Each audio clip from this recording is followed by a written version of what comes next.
कोतवाल जी और प्यारे बच्चों, एनसीसी के कैडेट्स, आप सभी को गुरु रविदास जी की जयंती की हार्दिक शुभकामनाएं। हम सब यहाँ पे जो लोग इकट्ठा हुए हैं एक और इसके साथ ही पर्यावरण की तरफ भी कुछ काम करना, जो कि हमने किया है।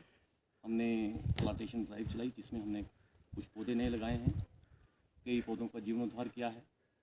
तो इसके लिए मैं डॉक्टर संजीव कुमार कौल जी को बहुत बहुत बधाई देता हूं कि वह समय समय पे ऐसे आयोजन करते रहते हैं, जिससे एनसीसी के कैडेट्स को, बाकी स्टूडेंट्स को प्रेरणा मिलती रहती है कि वे कुछ ना कुछ पर्यावरण के लिए, देश के लिए, समाज के लिए करते रहें। तो आज आते हैं हम जिस उपलक्ष्य में यहाँ पे इकट्ठे हुए हैं, गुरु रविदास जी। ये एक महान समाज सुधारक थे जिन्होंने समाज के लिए बहुत कुछ किया। इन्होंने समाज में व्याप्त असमानता को हटाने के लिए काफ़ी कुछ काम किए हैं।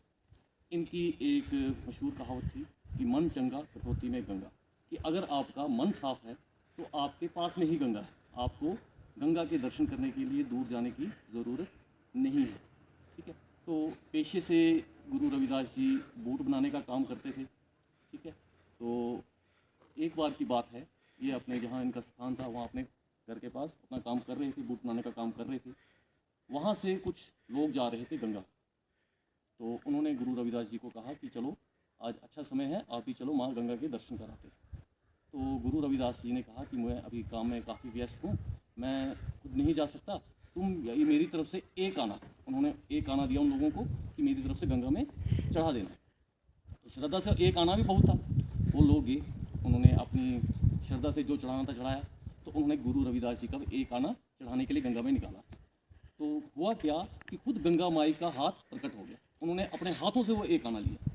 ठीक है। उन्होंने उसको स्वीकार किया और उस आने के बदले में एक सोने का कंगन निकाल के दिया कि ये कहा कि ये गुरु रविदास जी को मेरी तरफ से दे दे। ठीक है। तो वो सोने का कंगन इतना अद्भुत था, तो वो जो लोग थे उनके मन में लालच आ गया कि ये मैं उसको नहीं दूंगा, अपने पास रहूँगा, ये मेरे पास होना चाहिए। कौन देख रहा है, किसको पता है। ये सोच के उसने वो कंगन गुरु रविदास जी को नहीं दिया और अपनी पत्नी को दे दिया। पत्नी भी उस कंगन को देख के हैरान थी। तो वो अब एक कंगन पहन के कहीं राजमहल गई। राजमहल में जो महारानी थी उसने वो कंगन देखा और राजा ने बहुत उचित दाम दे के वो कंगन उससे ले लिया। उससे वो कंगन ले लिया। तो अगले दिन क्या हुआ कि रानी बहुत दुखी थी। दुखी इसलिए थी कि एक ही कंगन है, मुझे इसका जोड़ा चाहिए, दूसरा कंगन भी चाहिए। तो राजा के पास ये बात पहुंची। तो राजा ने उसी जो इनसे जिसने वो कंगन बेचा था राजा को, उसी के पास गए। हाँ भाई, एक है, मुझे इसका जोड़ा भी चाहिए, दूसरा कंगन भी चाहिए, बता तूने कहाँ से लाया है, तू जितने पैसे कहेगा, जितना सोना कहेगा, सिक्के कहेगा, मैं तुझे दूंगा। तो वो परेशान हो गया क्योंकि वो तो गंगा मैया ने खुद उसको कंगन दिया था। तो अपनी परेशानी उसने राजा को बताई, ये कंगन मुझे नहीं मिला था, ये रविदास जी को मिला था। तो राजा उस आदमी को लेकर रविदास जी के पास पहुंचा कि ये परेशानी हो गई है, आपने जो एक आना गंगा में चढ़ाने के लिए दिया था, तो वहाँ से गंगा मैया ने आपको इसके बदले में ये सोने का कंगन दिया था और इस बंदे ने लालचवश ये कंगन मुझे बेच दिया। अब मेरी रानी कह रही कि मुझे एक और ऐसा कंगन चाहिए, तो आप गंगा मैया से प्रार्थना करें कि वो एक और कंगन दे। तो इसी में उन्होंने कहा कि मन चंगा कटौती में गंगा। उन्होंने क्या कहा, अपना जो जिसमें वो बूट बनाते पानी रखते हैं ना, जिसमें औजार को तेज़ करने के लिए रखा जाता है, उसी को प्रणाम किया और वहाँ से चढ़ाया कुछ, और वहाँ से गंगा मैया का हाथ प्रकट हो गया। उन्होंने उसको दूसरा कंगन भी दे दिया। तो सभी ये चमत्कार देख के बहुत हैरान हो गए कि मतलब ये तो एक पहुँचे हुए संत हैं, सुधारक हैं। तो ये राजा ने उनको अपना गुरु मान लिया। तो ऐसी बहुत सी उनके बारे में ये कहानियाँ तो नहीं कहेंगे, वास्तविक घटनाएं हैं। तो उन्होंने समाज को एकत्रित करने के लिए, संगठित करने के लिए बहुत काम किया। उनका एक ही मानना था कि सभी के पेट में अन्न पहुंचना चाहिए, सभी समान होने चाहिए, बराबर होने चाहिए। इस बात पे उन्होंने बहुत जोर दिया। धन्यवाद।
पीछे को जाओ, इसको मत छोड़ो, पीछे को जाओ, पीछे को देखो, पीछे को जाओ।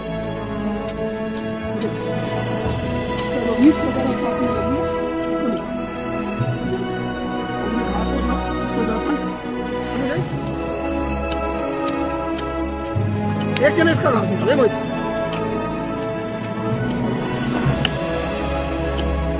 इसके साथ हाँ देख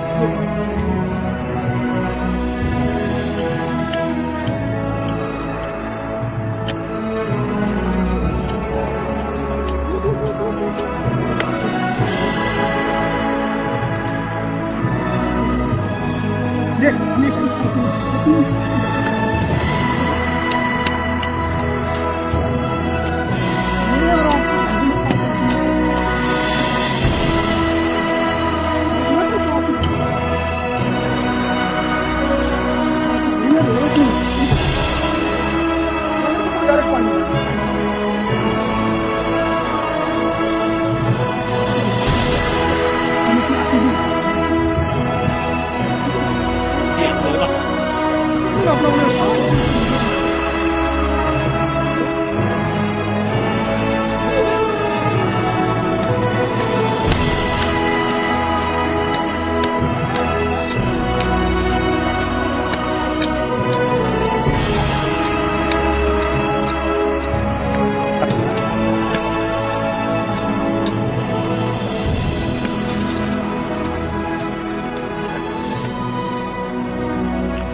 पकडलं.